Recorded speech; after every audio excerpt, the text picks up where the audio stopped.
Suara deru ombak yang lembut menyambut kami begitu kami melangkah keluar dari mobil yang membawa kami dari bandara. Udara Bali terasa hangat dan lembab, membawa aroma laut dan bunga kamboja yang samar. Setelah berbulan-bulan disibukkan dengan rutinitas harian yang padat di kota, liburan ini terasa seperti embusan napas segar yang sangat kubutuhkan. Aku, Kirana, menatap sekeliling dengan senyum lebar.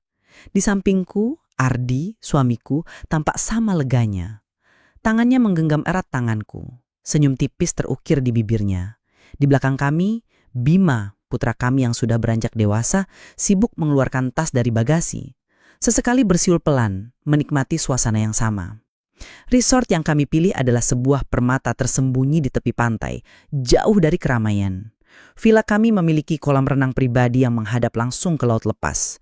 Sebuah pemandangan yang membuatku terkesima sejak pertama kali melihatnya di brosur. Dinding-dinding villa terbuat dari batu alam, atapnya jerami, dan interiornya didominasi kayu jati yang hangat. Ada teras luas dengan kursi-kursi santai empuk, tempat yang sempurna untuk menikmati matahari terbit atau senja. Begitu masuk, aromaterapi bunga memenuhi ruangan, menciptakan suasana yang menenangkan dan mewah. Aku langsung merasa rileks, beban pikiran yang kubawa dari kota seolah luruh bersama setiap embusan angin laut. Hari-hari pertama di Bali berjalan seperti yang kubayangkan. Pagi kami dimulai dengan sarapan di restoran resort yang menyajikan hidangan lokal dan internasional. Ardi selalu memesan kopi hitam pekat, sementara aku lebih suka teh herbal dengan buah-buahan segar. Bima, dengan selera makannya yang besar, selalu mencoba semua yang ada di meja prasmanan. Setelah itu, kami biasanya menghabiskan waktu di kolam renang. Aku suka berenang santai, membiarkan tubuhku mengapung di air dingin yang menyegarkan. Ardi sesekali bergabung, tapi dia lebih sering memilih berjemur di kursi santai sambil membaca berita di tabletnya. Bima, di sisi lain, adalah perenang yang aktif. Dia akan melompat, menyelam, dan berenang bolak-balik. Energinya seolah tak ada habisnya. Hubunganku dengan Ardi terasa stabil dan nyaman. Kami sudah menikah belasan tahun, melewati banyak hal bersama. Ada rasa saling pengertian yang dalam, sebuah fondasi yang kokoh. Kami tidak lagi sering menunjukkan kemesraan yang membara seperti dulu, tapi ada kehangatan yang konstan, sebuah rasa aman yang tak tergantikan. Ardi adalah suami yang baik, bertanggung jawab, dan selalu berusaha memberikan yang terbaik untuk keluarga. Dia memang sering sibuk dengan pekerjaannya, bahkan saat liburan, tapi aku mengerti, itu bagian dari dirinya. Bagian dari bagaimana dia memastikan kami semua nyaman. Dengan Bima, hubunganku adalah hubungan ibu anak yang akrab. Dia adalah anak tunggal kami, dan sejak kecil kami selalu dekat. Dia sering bercerita tentang teman-temannya, kuliahnya, dan rencana masa depannya. Aku selalu menjadi pendengar setianya. Dia juga sering memelukku, mencium pipiku, atau sekedar bersandar di bahuku saat kami menonton TV bersama. Sentuhan-sentuhan itu adalah sentuhan kasih sayang seorang anak kepada ibunya, murni dan tanpa beban. Aku bangga padanya, pada bagaimana dia tumbuh menjadi pemuda yang baik, cerdas, dan penuh perhatian. Liburan ini semakin mempererat ikatan kami, setidaknya itulah yang kupikirkan pada awalnya.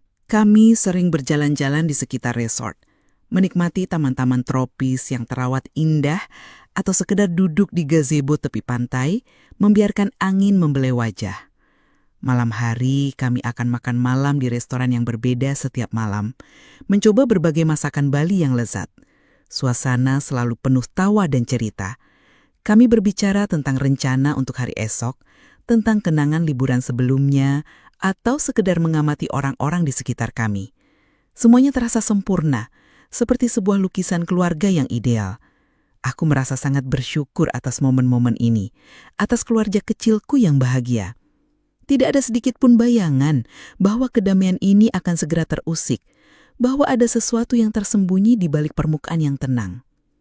Siang itu, matahari bersinar sangat terik. Kami baru saja selesai berenang di kolam pribadi villa. Air kolam terasa dingin di kulitku yang panas. Aku naik dari kolam, handuk melilit tubuhku. Kulitku terasa sedikit perih di punggung, tanda bahwa aku mulai terbakar matahari. Aku tahu, aku harus segera mengoleskan sunblock. Botol sunblock tergeletak di meja kecil di samping kursi santai.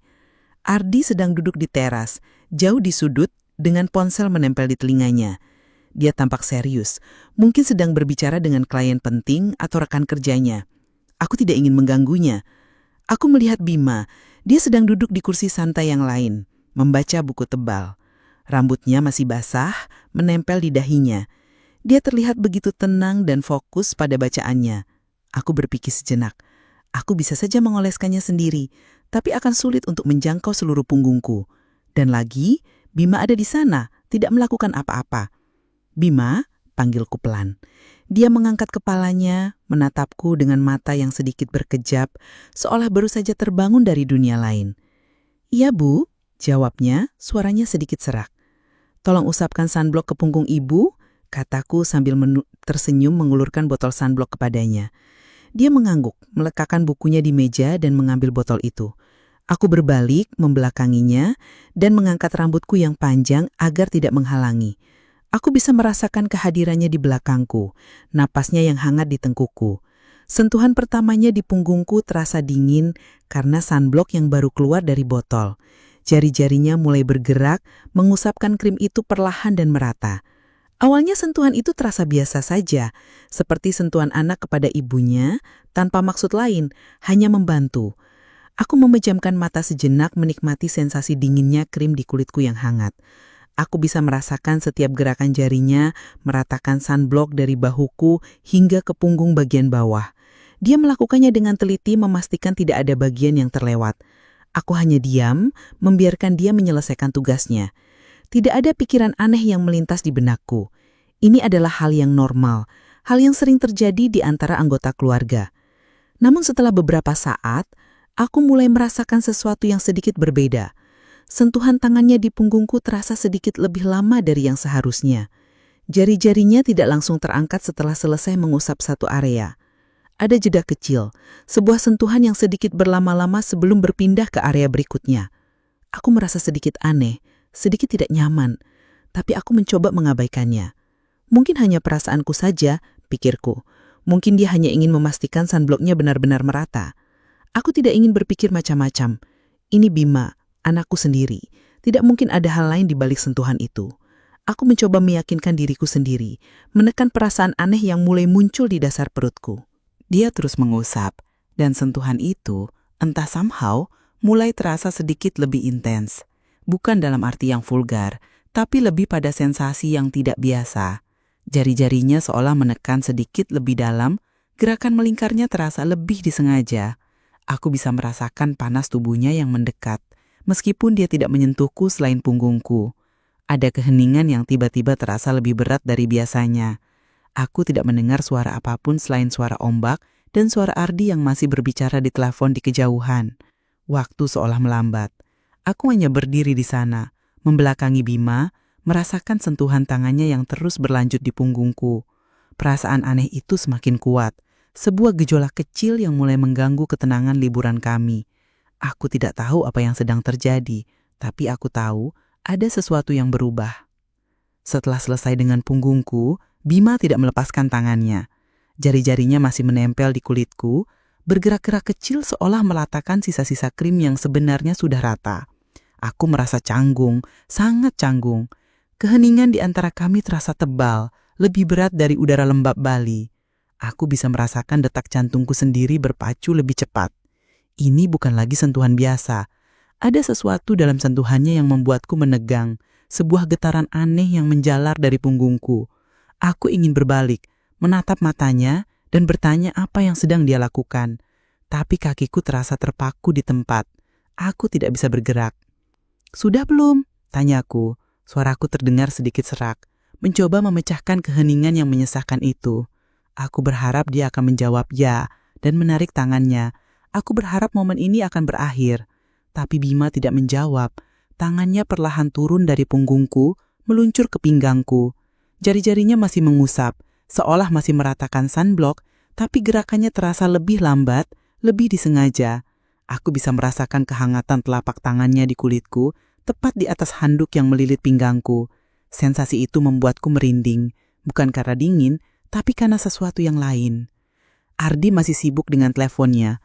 Suaranya samar-samar terdengar dari teras, sebuah percakapan bisnis yang panjang dan membosankan. Atu melirik ke arahnya. Dia tidak melihat kami, dia terlalu fokus pada pekerjaannya. Situasi ini entah mengapa membuatku merasa semakin terisolasi, semakin terjebak dalam momen aneh ini dengan Bima. Aku merasa seperti ada dinding tak terlihat yang memisahkan kami berdua dari dunia luar, dari Ardi, dari kenyataan. Bima mendekatkan wajahnya ke telingaku. Napasnya yang hangat menyapu kulitku, membuat bulu kuduku berdiri. "Kakimu juga, Bu? Pasti kena matahari juga," bisiknya. Suaranya rendah, lebih rendah dari biasanya, hampir seperti desisan. Kata-katanya terdengar seperti sebuah pertanyaan, tapi nada suaranya lebih seperti pernyataan, atau bahkan sebuah perintah yang terselubung. Aku terkesima. Kakiku? Aku tidak pernah meminta dia mengusapkan sunblock di kakiku. Ini sudah di luar kebiasaan. Aku ragu. Pikiranku berputar cepat. Aku harus menolak. Ini sudah terlalu jauh. "Tidak usah, Bima. Ibu bisa sendiri," kataku, mencoba menolak dengan suara yang lebih tegas dari yang kurasakan. Aku mencoba meraih botol sunblock, seolah ingin mengambil alih. Tapi Bima sudah bergerak. Dia berlutut di belakangku, tangannya meraih kakiku dengan lembut tapi pasti. Sebelum aku sempat bereaksi, dia sudah mulai mengusapkan sunblock di betisku. Sentuhannya di betisku terasa berbeda. Tidak lagi sekadar mengusap, tapi lebih seperti membelai. Jari-jarinya bergerak perlahan, naik dari pergelangan kaki ke betis, lalu ke lutut. Aku bisa merasakan setiap gerakan, setiap tekanan. Rasanya aneh, tidak nyaman, tapi juga ada sensasi yang tidak bisa kuungkapkan. Sensasi yang membuatku tidak bisa menarik kakiku. Aku hanya berdiri di sana, membiarkan dia melakukannya. Kemudian, tangannya naik lebih tinggi. Dari lutut, jari-jarinya mulai menyentuh area di atasnya, sedikit lebih tinggi dari batas normal celana pendek yang kupakai. Sentuhannya menjadi lebih berani, lebih liar seperti yang kurasakan, bukan karena kasar, justru sebaliknya. Sentuhannya sangat lembut, sangat hati-hati, tapi justru itulah yang membuatku merasa semakin terperangkap. Jari-jarinya menyentuh area yang membuatku terkesiap, sebuah sentuhan yang mengirimkan gelombang kejut ke seluruh tubuhku. Aku terkesiap, napasku tertahan. Ini sudah melewati batas. Batas yang tak terucapkan, batas antara ibu dan anak. Aku memejamkan mata, berharap semua ini hanya mimpi. Berharap aku akan terbangun dan menemukan diriku di tempat tidur, di samping Ardi, dan semua ini hanyalah hayalan yang mengerikan. Tapi sentuhan itu nyata. Panas dari tangannya, dinginnya sunblock, dan sensasi aneh yang menjalar di kulitku. Aku mencoba membuka mulut untuk mengatakan sesuatu, untuk menghentikannya, untuk berteriak. Tapi tidak ada suara yang keluar. Tenggorokanku tercekak, tubuhku seolah membeku, tidak bisa merespons. Ada rasa takut yang luar biasa, rasa takut akan apa yang sedang terjadi, rasa takut akan konsekuensi yang mungkin datang. Tapi juga ada sesuatu yang lain, sesuatu yang tidak bisa kuakui. Sebuah gairah terlarang yang tiba-tiba muncul di dasar hatiku. Aku tahu ini salah, sangat salah. Ini adalah anakku, darah dagingku sendiri. Bagaimana bisa hal seperti ini terjadi? Pikiranku berteriak memperingatkanku, tapi tubuhku tidak patuh. Seolah ada kekuatan tak terlihat yang menahanku di tempat. Aku bisa merasakan tatapan Bima padaku, meskipun mataku terpejam. Aku bisa merasakan kehadirannya yang begitu dekat, begitu mengancam, namun juga begitu memikat. Dia terus mengusap, tangannya semakin berani, sentuhannya semakin dalam, semakin meresahkan. Setiap gerakan jarinya terasa seperti sebuah pernyataan, sebuah pelanggaran yang disengaja. Aku bisa merasakan panas tubuhnya yang semakin mendekat, meskipun dia masih berlutut. Keheningan di antara kami semakin pekat, hanya diisi oleh suara ombak dan detak jantungku yang berdebar kencang. Aku merasa seperti sedang berjalan di tepi jurang, dan setiap sentuhan Bima mendorongku semakin dekat ke tepiannya. Aku tahu aku harus menghentikannya, tapi aku tidak tahu bagaimana. Aku tidak tahu apakah aku benar-benar ingin menghentikannya. Perasaan aneh itu, campuran antara rasa bersalah, ketakutan, dan gairah terlarang semakin menguasai diriku. Ini adalah pertempuran dalam diriku sendiri, antara apa yang benar dan apa yang terasa salah, tapi memikat. Aku merasa lemah, tidak berdaya. Aku tidak pernah membayangkan bahwa liburan keluarga yang seharusnya bahagia ini akan berubah menjadi sesuatu yang begitu gelap, begitu membingungkan. Aku hanya berdiri di sana, membiarkan Bima terus mengusap, membiarkan batasan-batasan itu semakin kabur, semakin tidak jelas. Aku tahu, sejak saat itu, liburan kami tidak akan pernah sama lagi. Sentuhan Bima terus berlanjut, melewati batas yang seharusnya. Setiap sapuan jarinya di kakiku terasa seperti kawat yang melilit, mengikatku di tempat. Aku masih memejamkan mata, berharap semua ini hanyalah ilusi. Tapi sensasi itu terlalu nyata, terlalu intens. Panas dari telapak tangannya, dinginnya krim, dan getaran aneh yang menjalar di seluruh tubuhku. Aku bisa merasakan napasnya yang semakin dekat, hangat di kulit leherku. Keheningan di antara kami terasa memekakkan, hanya dipecah oleh suara ombak yang menderu dan suara Ardi yang masih terdengar samar dari teras. Pikiranku kacau balau. Aku tahu ini salah, sangat salah. Ini adalah anakku. Bagaimana bisa aku membiarkan ini terjadi? Rasa bersalah menghantamku seperti gelombang pasang, mengancam untuk menenggelamkanku. Aku merasa jijik pada diriku sendiri, pada kelemahan yang membuatku tidak bisa bergerak, tidak bisa menolak. Tapi di balik rasa jijik itu, ada sesuatu yang lain. Sebuah gejolak aneh yang tidak bisa kuakui. Sebuah rasa penasaran yang gelap, sebuah gairah terlarang yang tiba-tiba muncul di dasar hatiku, menantang semua yang kupercayai. Aku membuka mata perlahan. Bima sudah berdiri tegak di belakangku, sangat dekat. Matanya menatapku lurus, intens. Di matanya aku melihat pantulan ketakutan dan kebingungan, sama seperti yang kurasakan. Tapi juga ada keinginan yang membara, sebuah nyala api yang tidak seharusnya ada di mata seorang anak saat menatap ibunya.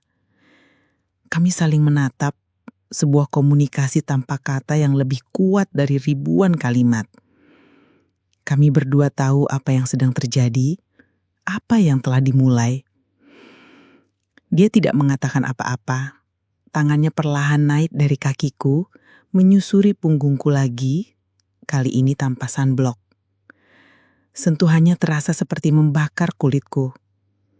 Jari-jarinya menyentuh bahuku, lalu perlahan naik ke leherku, membelai tengkukku. Aku menegang, tapi tidak menolak. Tubuhku seolah memiliki pikirannya sendiri, merespon sentuhannya dengan cara yang tidak pernah kuduga. Ardi masih di teras, suaranya sesekali terdengar, tawa kecil, lalu kembali serius. Dia tidak tahu, dia tidak akan pernah tahu. Pikiran itu seharusnya membuatku lega, tapi justru memperparah rasa bersalahku. Kami berdua, di sini, di bawah hidungnya, melampaui batas yang tak terbayangkan. Ini adalah pengkhianatan, bukan hanya terhadap Ardi, tapi juga terhadap ikatan suci antara ibu dan anak. Bima mendekatkan wajahnya, aku bisa merasakan napasnya di bibirku. Jantungku berdebar sangat kencang, seolah ingin melompat keluar dari dadaku. Aku memejamkan mata lagi, tidak sanggup menatapnya. Lalu aku merasakan sentuhan bibirnya di bibirku. Sebuah ciuman. Dalam, penuh gairah yang tidak seharusnya ada. Pikiran warasku berteriak untuk berhenti, untuk mendorongnya menjauh, untuk mengakhiri kegilaan ini. Tapi tubuhku tidak patuh. Aku membalas ciuman itu, tanpa sadar, tanpa bisa mengendalikan diri. Ini adalah titik balik. Batas telah terlampaui. Ada sensasi yang memabukkan, campuran rasa takut, rasa bersalah dan gairah yang membakar. Kami berdua tahu apa yang sedang terjadi, dan kami berdua tidak bisa menghentikannya. Lingkungan di sekitar kami seolah menghilang. Hanya ada kami berdua, di tepi kolam renang, di bawah terik matahari Bali. Suara ombak, suara Ardi, semuanya menjadi latar belakang yang jauh, tidak penting. Setelah semuanya selesai, ada keheningan yang mencekam. Kami saling menatap, mata kami dipenuhi rasa bersalah yang mendalam, tapi juga pengakuan atas apa yang baru saja terjadi. Bima terlihat pucat, matanya sedikit berkaca-kaca, tapi ada juga ketegasan yang aneh di sana. Aku merasa hancur, tapi juga ada sesuatu yang aneh, sebuah ikatan baru yang terbentuk, ikatan yang seharusnya tidak pernah ada. Kami terjebak, aku dan anakku dalam hubungan terlarang ini. Rasa bersalah itu begitu kuat, begitu menyesakkan hingga aku merasa sulit bernafas. Bagaimana bisa aku, seorang ibu, melakukan hal seperti ini dengan anakku sendiri? Aku merasa seperti monster, makhluk yang menjijikan. Tapi di sisi lain, ada juga rasa lega yang aneh, seolah beban yang selama ini tak kusadari telah terangkat. Sebuah beban dari batasan yang kini telah hancur. Ini adalah kontradiksi yang mengerikan, sebuah pertempuran antara akal sehat dan naluri yang tak terkendali. Bima menarik diri sedikit, tapi matanya tidak lepas dariku. Dia mengulurkan tangannya, menyentuh pipiku. Sentuhannya lembut, penuh penyesalan, tapi juga ada jejak kepemilikan. Aku tidak bisa membaca ekspresinya dengan jelas. Apakah dia menyesal? Apakah dia takut? Atau apakah dia, seperti diriku, juga merasakan daya tarik yang aneh ini? Aku tidak tahu. Aku tidak berani bertanya. Kami berdua berdiri di sana, di tepi kolam renang, di bawah langit biru yang cerah, dengan rahasia gelap yang baru saja terbentuk di antara kami. Rasanya seperti kami sedang memainkan sebuah sandiwara, sebuah drama yang hanya kami berdua yang tahu naskahnya. Ardi masih di teras, suaranya sesekali terdengar memanggil nama seseorang di telepon. Dia tidak tahu bahwa dunia kami baru saja terbalik. Dia tidak tahu bahwa keluarganya yang dia pikir sempurna baru saja retak. Aku menelan ludah, mencoba menenangkan detak jantungku yang masih berpacu kencang. Kita harus masuk, kataku, suaraku bergetar. Bima mengangguk pelan, matanya masih menatapku. Kami berdua berbalik, berjalan menuju pintu villa, seolah tidak ada yang terjadi. Tapi setiap langkah terasa berat, setiap langkah membawa kami semakin dalam ke dalam rahasia yang baru ini. Saat kami melewati Ardi di teras, dia tersenyum pada kami. "Sudah selesai berjemur ya? Jangan sampai gosong ya," katanya ceria. Aku membalas senyumnya, senyum yang terasa palsu dan dingin di bibirku. Bima juga tersenyum, senyum yang terlihat normal di permukaan, tapi aku tahu di baliknya ada badai yang sama seperti yang ada di dalam diriku. Kami masuk ke dalam villa. Keheningan kembali menyelimuti kami. Aku pergi ke kamar mandi, mengunci pintu di belakangku. Aku menatap pantulanku di cermin. Wajahku terlihat sama. Tapi mataku terlihat berbeda. Ada bayangan gelap di sana, bayangan dari apa yang baru saja terjadi. Aku menyalakan keran, membiarkan air mengalir, mencoba membersihkan diri dari perasaan kotor yang melekat. Tapi aku tahu, air tidak akan bisa membersihkan ini. Ini sudah meresap terlalu dalam. Ini adalah awal dari sesuatu yang mengerikan, sesuatu yang tidak bisa ditarik kembali. Keesokan harinya, suasana di antara kami sangat canggung.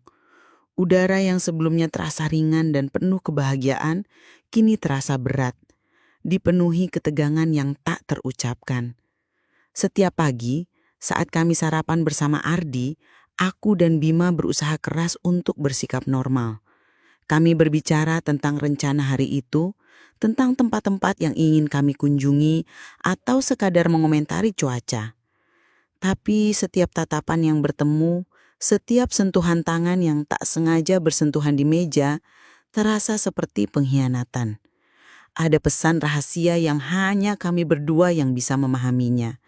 Sebuah pengakuan diam-diam atas apa yang telah terjadi. Aku merasa jijik pada diriku sendiri, pada kelemahan yang membuatku terjebak dalam situasi ini. Namun di balik rasa jijik itu, ada juga rasa penasaran yang mengganggu. Sebuah dorongan aneh yang membuatku ingin tahu lebih banyak, ingin merasakan lagi sensasi terlarang itu. Bima juga menghindariku. Dia lebih banyak menghabiskan waktu sendiri, entah itu berenang, membaca, atau bermain ponsel. Dia menghindari kontak mata denganku. Dan jika terpaksa, tatapannya akan cepat beralih, seolah takut akan apa yang mungkin dia lihat di mataku atau apa yang mungkin kulihat di matanya. Aku melakukan hal yang sama. Kami berdua menjadi ahli dalam sandiwara ini, menciptakan dinding tak terlihat di sekitar kami, memastikan Ardi tidak mencurigai apapun. Dia tampak tidak menyadari, sibuk dengan pekerjaannya atau sekadar menikmati liburannya sendiri. Senyumnya tetap tulus, tawanya tetap riang, dan itu membuat rasa bersalahku semakin dalam. Sore harinya, setelah makan malam yang terasa lebih panjang dan canggung dari biasanya, aku merasa lelah. Aku ingin membersihkan diri, membersihkan perasaan kotor yang melekat. Aku pamit kepada Ardi dan Bima, mengatakan bahwa aku ingin mandi. Ardi hanya mengangguk, masih asik menonton berita di televisi. Bima hanya menatapku sekilas, lalu kembali menunduk pada ponselnya. Aku masuk ke kamar mandi utama villa, mengunci pintu di belakangku. Suara kunci yang berputar terdengar nyaring di keheningan. Aku menyalakan keran, membiarkan air hangat mengalir, menciptakan uap yang memenuhi ruangan. Aku berharap uap itu bisa membersihkan pikiranku, membersihkan jiwaku. Aku melepaskan pakaianku, membiarkan air hangat membasahi tubuhku. Sensasi air yang mengalir di kulitku terasa menenangkan, seolah mencoba menghanyutkan semua beban yang kurasakan. Aku memejamkan mata, mencoba mengusir bayangan kejadian kemarin dari pikiranku. Aku mencoba meyakinkan diri bahwa itu hanyalah sebuah kesalahan, sebuah momen kegilaan yang tidak akan terulang. Aku adalah seorang ibu, seorang istri. Aku tidak mungkin melakukan hal seperti itu lagi. Aku mencoba membangun kembali dinding-dinding pertahanan yang telah runtuh. Tiba-tiba, suara klik pelan terdengar. Pintu kamar mandi terbuka. Jantungku langsung berdebar kencang, berpacu seperti kuda liar. Aku membuka mata, terkejut. Bima berdiri di ambang pintu, menatapku. Dia tidak mengatakan apa-apa, hanya berdiri di sana, menatapku dengan mata yang gelap, penuh keinginan yang sama seperti kemarin. Ada ketegasan yang aneh di tatapannya, sebuah tekad yang membuatku merinding. Aku tidak tahu bagaimana dia bisa membuka pintu yang sudah kukunci. Mungkin aku tidak menguncinya dengan benar, atau mungkin dia punya cara lain. Aku tidak peduli. Yang jelas, dia ada di sana. Aku terkesiap, napasku tertahan. Aku ingin berteriak, menyuruhnya keluar. Aku ingin menutup pintu itu, mengunci diriku di dalam. Tapi tubuhku seolah membeku, tidak bisa bergerak. Aku hanya berdiri di bawah guyuran air, menatapnya. Matanya memancarkan gairah yang tidak seharusnya ada. Sebuah gairah yang membuatku takut, tapi juga memikat. Aku tahu apa yang dia inginkan. Dan yang lebih menakutkan, aku tahu aku menginginkannya juga. Dorongan aneh itu, rasa penasaran yang gelap kembali menguasai diriku. Dia melangkah masuk, menutup pintu di belakangnya. Suara air yang mengalir dari shower menjadi satu-satunya suara di ruangan itu, menyamarkan suara napas kami yang semakin memburu. Dia mendekatiku, perlahan, setiap langkahnya terasa seperti gema di telingaku. Aku tidak menolak ketika dia mendekat. Aku tidak bisa. Ada kekuatan tak terlihat yang menarikku, sebuah magnet yang tak bisa kutolak. Sentuhannya di kulit basahku terasa panas, kontras dengan air dingin yang mengalir. Jari-jarinya menyusuri lenganku, lalu naik ke bahuku, membelai kulitku dengan lembut. Sentuhan itu terasa seperti membakar, membangkitkan kembali semua sensasi yang kurasakan kemarin. Rasa bersalah itu masih ada, menggerogoti hatiku, tapi kini tertutup oleh sensasi terlarang yang memabukkan, sebuah euforia gelap yang membuatku melupakan segalanya. Kami melakukannya lagi di kamar mandi dengan suara air yang mengalir menyamarkan suara napas kami yang semakin memburu. Kali ini aku lebih sadar, lebih terlibat. Aku tidak lagi hanya menjadi korban dari situasi ini. Ada bagian dari diriku yang secara aktif membalas, yang menginginkan lebih. Ini adalah kegilaan, pikirku. Ini adalah kehancuran. Tapi aku tidak bisa berhenti. Aku tidak ingin berhenti. Setiap sentuhan, setiap bisikan, setiap momen yang kami bagi di dalam kamar mandi itu semakin mengikat kami dalam rahasia gelap ini. Setelah semuanya selesai, kami hanya berdiri di bawah guyuran air, terdiam. Keheningan itu terasa lebih berat dari sebelumnya. Ada rasa bersalah yang mendalam, sebuah penyesalan yang pahit. Tapi juga ada rasa puas yang aneh, sebuah kelegaan yang tidak bisa kujelaskan. Kami saling menatap, mata kami dipenuhi campuran emosi yang rumit. Rasa bersalah, ketakutan, penyesalan, tapi juga sebuah pengakuan diam-diam atas ikatan baru yang telah terbentuk. Aku mematikan shower, suara air berhenti, dan keheningan kembali menyelimuti kami, kali ini lebih pekat. Bima mengambil handuk, mengeringkan rambutnya sendiri, lalu mengeringkan rambutku. Sentuhannya lembut, penuh perhatian, seperti anak yang merawat ibunya. Tapi aku tahu, di balik sentuhan itu, ada makna yang jauh lebih dalam, makna yang hanya kami berdua yang tahu. Kami keluar dari kamar mandi, kembali ke ruang tamu. Ardi masih di sana, di depan televisi, seolah tidak ada yang terjadi. Dia tersenyum pada kami. "Sudah selesai mandinya? Segar kan?" tanyanya. Aku mengangguk, mencoba tersenyum kembali. Senyum itu terasa kaku di bibirku, seperti topeng yang kupakai untuk menyembunyikan badai di dalam diriku. Bima juga mengangguk. Wajahnya terlihat tenang, seolah tidak ada apa-apa yang baru saja terjadi. Kami duduk di sofa, menonton televisi bersamanya. Tapi pikiranku melayang jauh. Aku tidak bisa fokus pada berita yang sedang tayang. Pikiranku dipenuhi oleh bayangan kejadian di kamar mandi. Bagaimana ini bisa terjadi? Bagaimana aku bisa membiarkan ini terjadi lagi? Aku merasa seperti sedang berjalan di atas tali tipis dengan jurang di kedua sisinya. Satu langkah salah dan semuanya akan hancur. Rahasia ini semakin dalam, semakin gelap. Ini bukan lagi hanya sebuah kesalahan, sebuah momen kegilaan. Ini adalah sebuah pola, sebuah ikatan yang terbentuk. Aku tahu, sejak saat itu, hidupku tidak akan pernah sama lagi.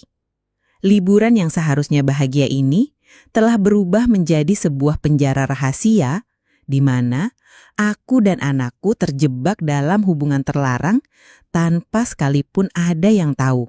Atau setidaknya, begitulah yang kami pikirkan.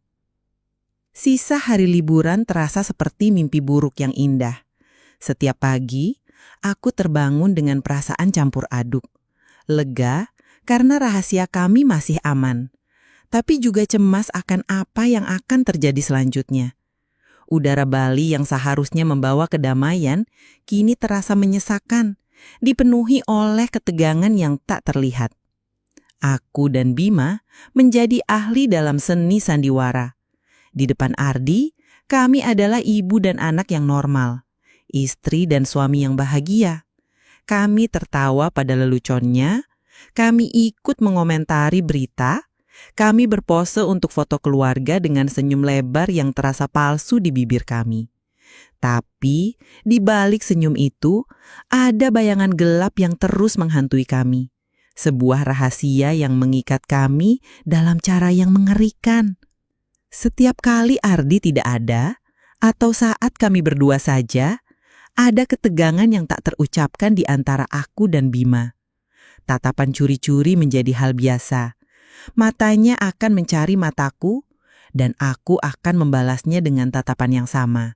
Penuh pertanyaan, ketakutan, dan sesuatu yang lain yang tidak bisa kuungkapkan. Sentuhan singkat yang disengaja juga sering terjadi. Jari-jari yang tak sengaja bersentuhan saat mengambil makanan di meja. Lengan yang saling menyentuh saat berjalan berdekatan, atau bahu yang bersinggungan saat melewati satu sama lain di lorong villa. Sentuhan-sentuhan itu terasa seperti sengatan listrik, mengirimkan gelombang kejut ke seluruh tubuhku, membangkitkan kembali semua sensasi terlarang yang kurasakan. Bisikan-bisikan rendah juga menjadi bagian dari rutinitas kami. Terkadang, saat Ardi sedang di kamar mandi atau sedang menelpon di teras, Bima akan mendekatiku. "Ibu baik-baik saja?" bisiknya. Suaranya rendah dan penuh perhatian, tapi matanya memancarkan sesuatu yang lain. Aku akan mengangguk atau membalas dengan bisikan yang sama. Kamu juga. Percakapan singkat itu terasa seperti kode rahasia, sebuah konfirmasi bahwa kami berdua masih berada di dalam lingkaran gelap ini, bahwa kami berdua masih terjebak. Aku sering merenung sendirian di malam hari, saat Ardi sudah terlelap di sampingku. Aku akan menatap langit-langit kamar, membiarkan pikiranku melayang. Apa yang telah kulakukan? Bagaimana ini bisa terjadi? Aku tahu ini salah, sangat salah. Ini adalah dosa besar, sebuah pelanggaran terhadap semua norma dan nilai yang kupegang teguh. Aku merasa seperti monster, makhluk yang menjijikan. Rasa bersalah itu begitu kuat, begitu menyesakan, hingga aku sering merasa sulit bernafas. Aku membayangkan jika Ardi tahu, jika dunia tahu, kehancuran yang akan menimpa keluarga kami. Reputasi kami, kebahagiaan kami, semuanya akan hancur berkeping-keping. Tapi di sisi lain, ada juga sebuah kontradiksi yang mengerikan. Ada bagian dari diriku yang tidak bisa melepaskan diri dari sensasi terlarang itu. Ada rasa penasaran yang gelap, sebuah daya tarik yang aneh yang membuatku terus menginginkan lebih. Ini adalah pertempuran dalam diriku sendiri, antara akal sehat dan naluri yang tak terkendali. Aku merasa lemah, tidak berdaya di hadapan dorongan ini. Aku tidak pernah membayangkan bahwa aku akan menjadi seperti ini, bahwa aku akan terjebak dalam pusaran kegilaan ini. Ikatan baru yang terbentuk antara aku dan Bima terasa begitu kuat, begitu nyata. Itu adalah ikatan yang seharusnya tidak pernah ada. Ikatan yang dibangun di atas rahasia dan pengkhianatan. Aku melihat Bima dan aku melihat diriku sendiri di matanya. Terjebak, takut, tapi juga terikat. Kami berdua adalah tawanan dari rahasia ini. Terpaksa menjalani hidup dengan topeng, menyembunyikan kebenaran dari dunia. Setiap hari adalah perjuangan untuk mempertahankan sandiwara ini. Kami harus berhati-hati dengan setiap kata, setiap gerakan, setiap tatapan. Kami harus memastikan tidak ada yang tahu. Rasa takut akan terbongkarnya rahasia ini selalu ada, mengintai di setiap sudut. Setiap kali Ardi menatap kami dengan tatapan yang sedikit lebih lama dari biasanya, jantungku akan berdebar kencang. Takut dia akan melihat sesuatu di mata kami, sesuatu yang akan membongkar semuanya.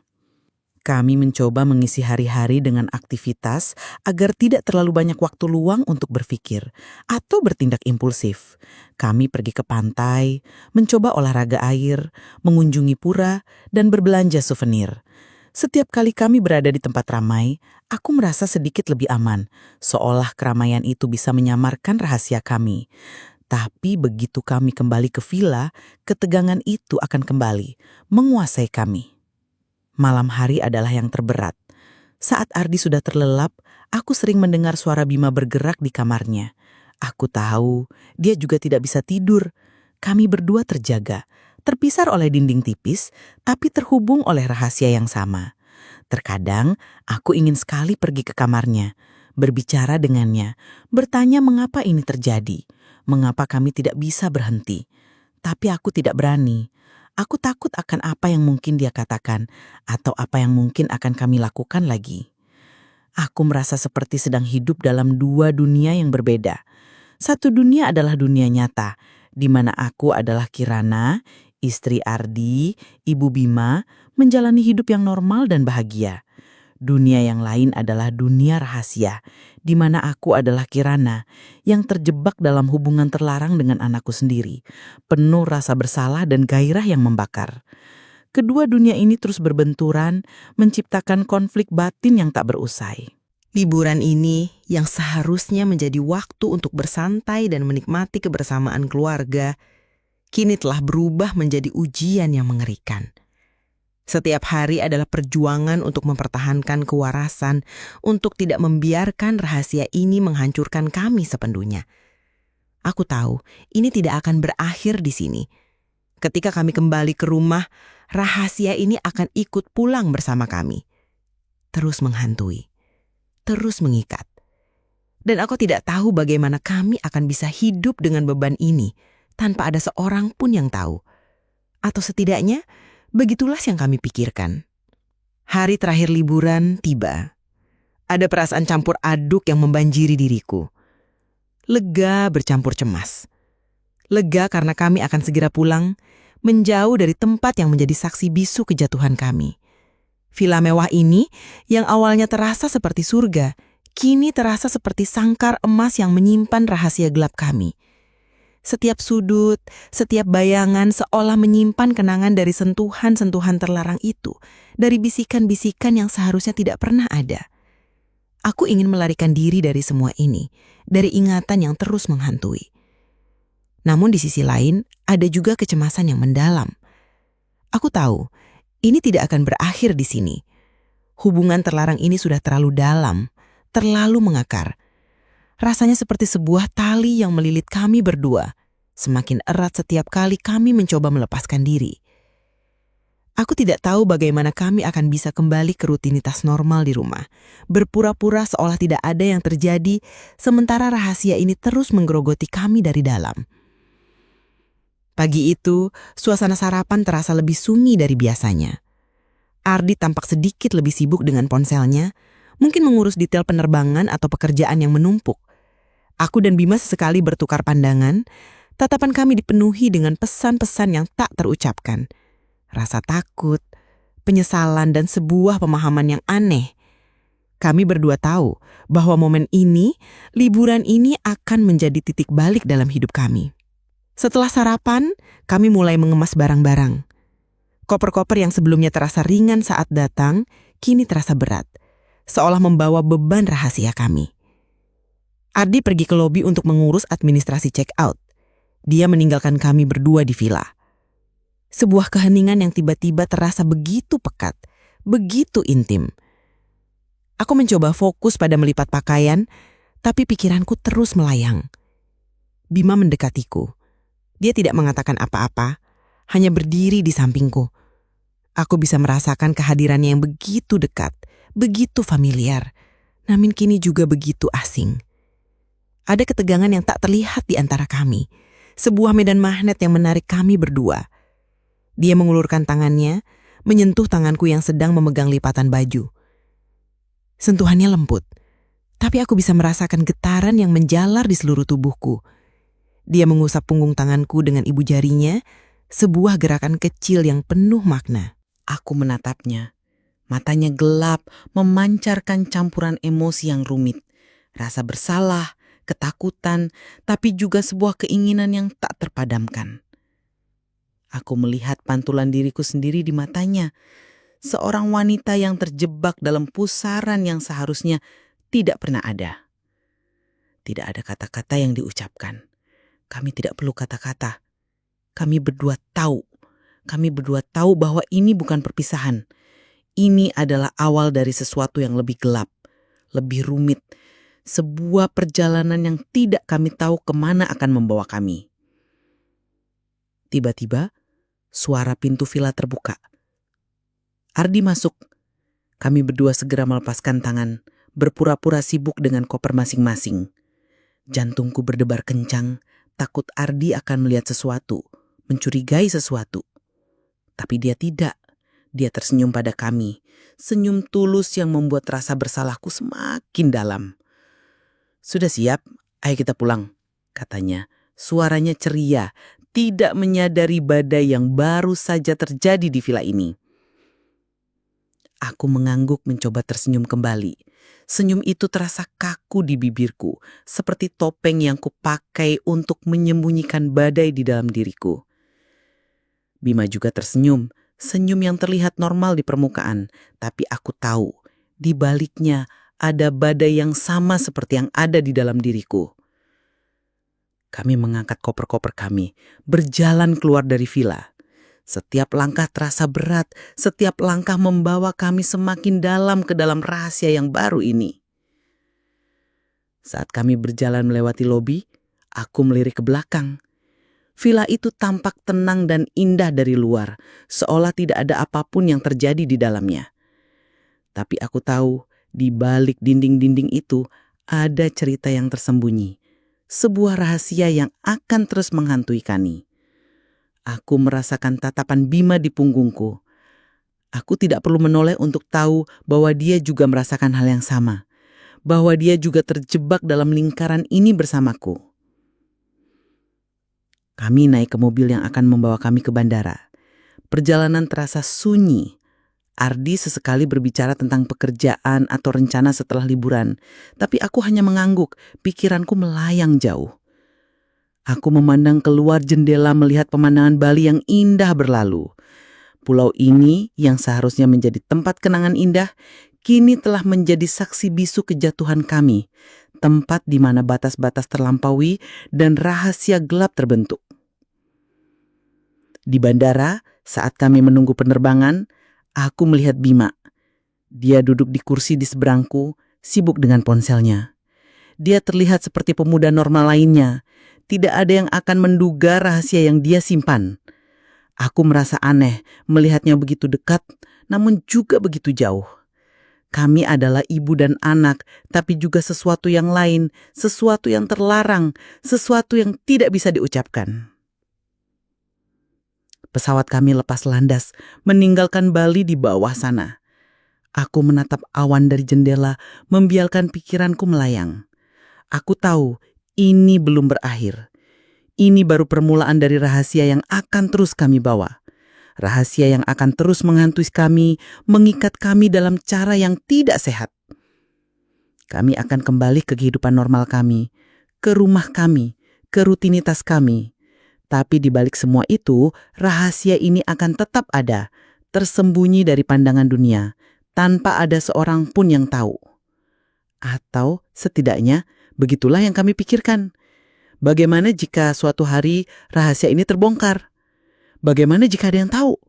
Pikiran itu membuatku merinding, sebuah ketakutan yang akan terus menghantuiku, mungkin selamanya.